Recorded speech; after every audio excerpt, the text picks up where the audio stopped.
सतत तोंडात शिव्या का येतात? शिव्या दिल्याने नक्की नेमकं काय घडतं?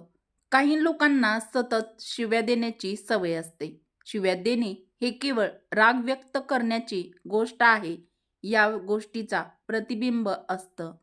जेव्हा आपण भावनेच्या भरात दुसऱ्याला शिव्या देत असतो, तेव्हा फक्त त्या व्यक्तीला दुखावणे असे नाही, तर आपल्या मनालाही आणि आपल्या चारित्र्यावर सुद्धा या वाईट सवयीचा आपल्या सामाजिक आणि मानसिक आणि कौटुंबिक जीवनावर सुद्धा परिणाम होत असतो. शिव्यांचा वापर करणे संवादाचं एक वाईट मार्ग आहे, जो आपल्याला इतरांपासून खूप लांब नेत असतो. आपली प्रतिष्ठा शिव्या देणे हा कमी करत असतो आणि आपल्या नात्यामध्ये सुद्धा अंतर निर्माण करतो.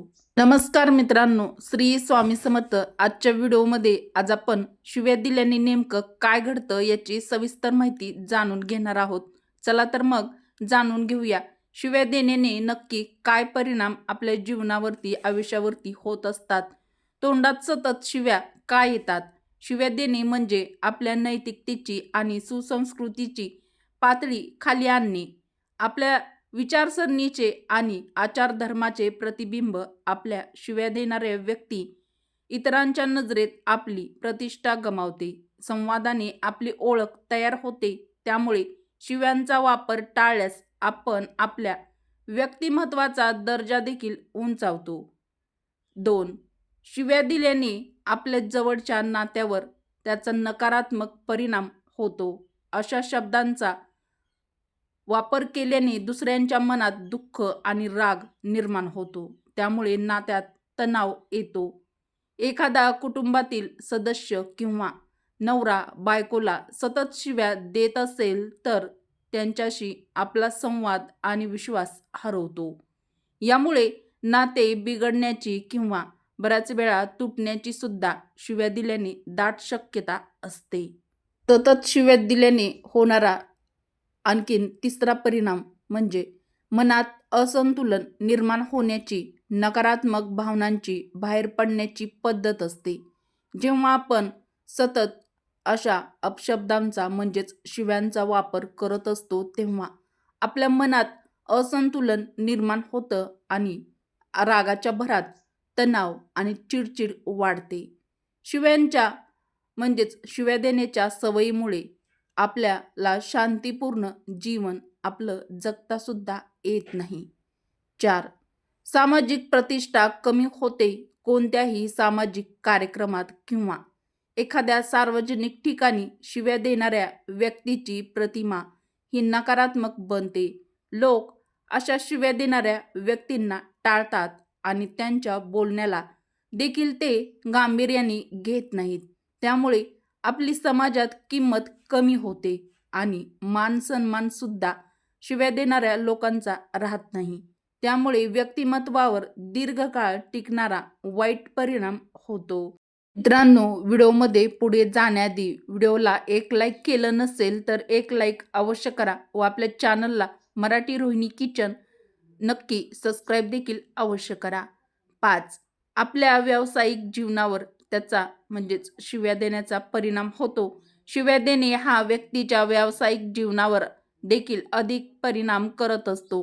एखाद्या कार्यालयात किंवा व्यावसायिक ठिकाणी शिव्या वापरल्यास आपल्याबद्दलचा आदर हा कमी होतो. अशा वागणुकीमुळे आपल्याला एखादी जबाबदारी देखील मिळत नाही, अशक्य होतं. शिवाय इतर सहकाऱ्यासोबत आपली मैत्री सुद्धा तुटू शकते. तर मित्रांनो, तुम्हाला देखील शिव्या देण्याची सवय असेल किंवा इतर कोणाला सवय असेल, तर त्यांना हा व्हिडिओ नक्की शेअर करा. 6. रागावर सतत ताबा ठेवणे कठीण होते. शिव्या देणाऱ्याचा राग नियंत्रणामध्ये राहत नाही. सतत शिव्या देणारी व्यक्ती छोट्या छोट्या गोष्टीवर सतत चिडचिड करते आणि आपल्या भावनावर नियंत्रण ठेवू शकत नाही. अशा व्यक्तींना रागावर ताबा ठेवणे खूप जास्त कठीण जाते. स्वार्थ, मानसिक आरोग्यावर याचा नकारात्मक परिणाम होतो. 7. शिव्या देणे आपल्या मानसिक आरोग्यावरही वाईट परिणाम करत असतात. अशा नकारात्मक शब्दांचा सतत वापर केल्याने म्हणजे सतत शिव्या दिल्याने आपल्याला नैराश्य आणि चिंता लागून राहते. अत्यंत महत्त्वाचा होणारा परिणाम म्हणजे 8. शांततेचा अभाव निर्माण होतो. शिव्यांचा वापर आपल्यामध्ये आणि आपल्या सभोवतालच्या वातावरणामध्ये देखील आला तर आपल्या जीवनामध्ये अस्थिरता, अशांतता निर्माण होते. जेव्हा एखाद्या घरात किंवा समाजात अशा शब्दांचा म्हणजेच शिव्यांचा वापर केला जातो तेथे शांतता हरवते आणि घरात जर तुमच्या लहान मुले असतील तर तुमच्या घरातील लहान मुले सुद्धा असे अपशब्द म्हणजेच शिव्या बोलतात आणि त्यांच्या शब्दाचा ते उच्चार बाहेर समाजात देखील त्या शिव्यांचा देखील करतात. 9. शिव्या देत असताना त्या व्यक्तीच्या शरीरात अनेक नकारात्मक आणि रासायनिक बदल घडत असतात. त्यामुळे मानसिक आणि शारीरिक आरोग्यावर देखील शिव्या देण्याचा परिणाम होतो. मित्रांनो, शिव्या देणे म्हणजे आपल्या शरीरामध्ये, मनामध्ये नकारात्मक ऊर्जेला आमंत्रण देण्यासारखं आहे. त्यामुळे शिव्या देण्यामुळे त्वरित शरीरामध्ये काही प्रक्रिया म्हणजेच काही बदल देखील घडतात. शिव्या देण्याच्या वेळी राग आणि तणावाच्या तीव्रपणामुळे शरीरात कॉर्टिसोल, ॲड्रिनालिन, तणाव संबंधित हार्मोन्सची पातळी देखील वाढते. हे हार्मोन्स पुढील प्रमाणे आपल्या शरीरामध्ये बदल घडवतात. 1. हृदयाची गती वाढवते म्हणजेच वाढते. त्यामुळे रागाच्या वेळी हृदयावर अनेक परिणाम होतात. रक्तदाब वाढतो. उच्च रक्तदाबामुळे दीर्घकाळ हृदयविकार होण्याची शक्यता वाढते. 2. शिव्या देत असताना मेंदूतील राग, आनंद आणि भावनिक प्रतिक्रियांचे संतुलन वाढत जाते. 3. रागाच्या भरात शिव्या देण्याच्या स्थितीत शरीरातील श्वास घेण्याचा वेग हा वाढत जातो. यामुळे फुफ्फुसामध्ये जास्त ऑक्सिजन घेण्याचे प्रयत्न होतात, परंतु यामुळे शरीरात ताण निर्माण होतो. हृदयावर अतिरिक्त भार देखील यामुळे पडत असतो. त्यामुळे मित्रांनो, शिव्या देण्याची तुम्हाला जर सवय असेल तर ही गोष्ट तुम्ही नेहमीच लक्षात ठेवा. 4. पचनावर परिणाम होतो. रागाच्या स्थितीत पचन संस्थेवरही परिणाम होतो. शिव्या देत असताना तणावामुळे शरीरातील पचनक्रिया मंदावते, कारण मेंदू शरीराच्या इतर भागांना अधिक ऊर्जा पाठवतो. त्यामुळे पचन म्हणजेच अपचन, ॲसिडिटी आणि पोटाचे इतर विकार उद्भवू शकतात. 5.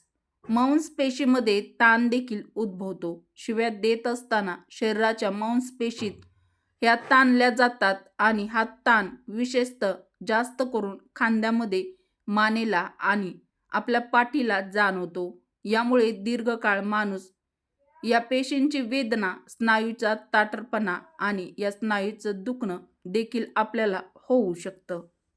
6. रक्तातील साखर पातळी वाढते. तणाव आणि रागाच्या वेळी शरीर अधिक ऊर्जा बनवण्यासाठी रक्तातील साखरेची पातळी देखील वाढते.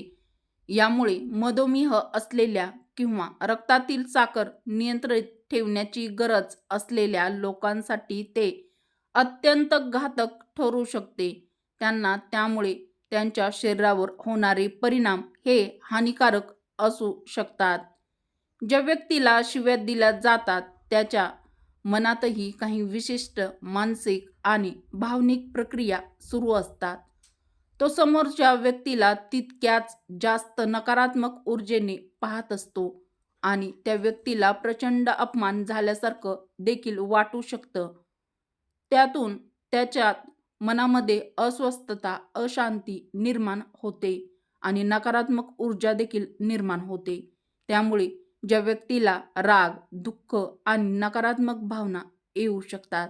यातून तुम्हीच पाहिलं असेल, तुम्हाला कोणी शिव्या दिल्या असतील तर इतर कोणत्याही रागापेक्षा या वेळेला येणारा राग हा अत्यंत भयंकर असतो. समोरच्या त्यावेळी रागाच्या भूमिकेत असतो म्हणजेच रागाच्या भरात असतो आणि शिव्यांचा प्रतिकार करण्याचा विचारच करत असतो.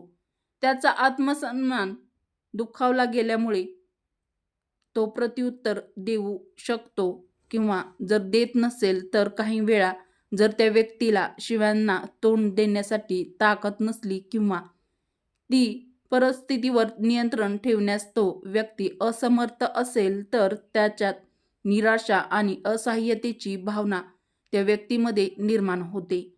यामुळे त्या व्यक्तीला मानसिक ताण येऊ शकतो आणि तो व्यक्ती डिप्रेशनमध्ये सुद्धा जाऊ शकतो. त्याचा आत्मविश्वास कमी होऊ शकतो. शेवटी ती व्यक्ती कधीही कशी प्रतिसाद देते हे तिच्या संस्कारावर, त्या व्यक्तीच्या व्यक्तिमत्त्वावर, त्या व्यक्तीच्या आत्मविश्वासावर आणि मानसिक स्थितीवर अवलंबून असते. त्यामुळे मित्रांनो, शिव्या देणे हे योग्य आहे की नाही ते तुम्हीच ठरवा. कारण ते इतरांना दुखवू शकतं आणि नातेसंबंधावर नकारात्मक परिणाम करू शकतं. याउलट जर व्यक्ती आपल्या भावनांना योग्य प्रकारे व्यक्त करण्यासाठी योग्य त्या शब्दांचा वापर करत असेल तर त्याने समस्या अधिक चांगल्या प्रकारे सोडवल्या जाऊ शकतात. आपण एखाद्याशी शांतपणे संवाद साधणं, समोरच्याला समजून घेणं हे आपल्या सुसंस्कृतपणाचं, आपल्या संस्काराचं, आपल्या आईवडिलांनी दिलेल्या चांगल्या संस्काराचं लक्षण आहे. आपल्या संस्काराचं ते प्रतिबिंब आहे. आपण दररोज विविध सकारात्मक विचारासह भेटत असतो. मित्रांनो, तुमचे जीवनही नेहमीच सकारात्मक विचारांनी भरून जावो. तुमच्या मनातील सर्व चांगल्या इच्छा, आकांक्षा पूर्ण होऊन तुम्हाला तुमच्या जीवनामध्ये सुख, समृद्धी आणि उत्तम आरोग्य लाभो हीच ईश्वरचरणी म्हणजेच आपल्या स्वामी महाराजांच्या चरणी प्रार्थना करूया. व्हिडिओ आवडल्यास व्हिडिओला लाईक करा. व्हिडिओला तुमच्या मित्रपरिवारासोबत शेअर करा. सबस्क्राईब चॅनलला केलं नसेल तर सबस्क्राईब करायला विसरू नका. आजचा व्हिडिओ शेवटपर्यंत पाहिल्याबद्दल तुमचे खूप खूप धन्यवाद. परत भेटू अशाच एखाद्या नवीन माहितीसह व्हिडिओमध्ये. तोपर्यंत सर्वांना मनापासून धन्यवाद. श्री स्वामी समर्थ. जय श्रीकृष्ण. जय माता लक्ष्मी.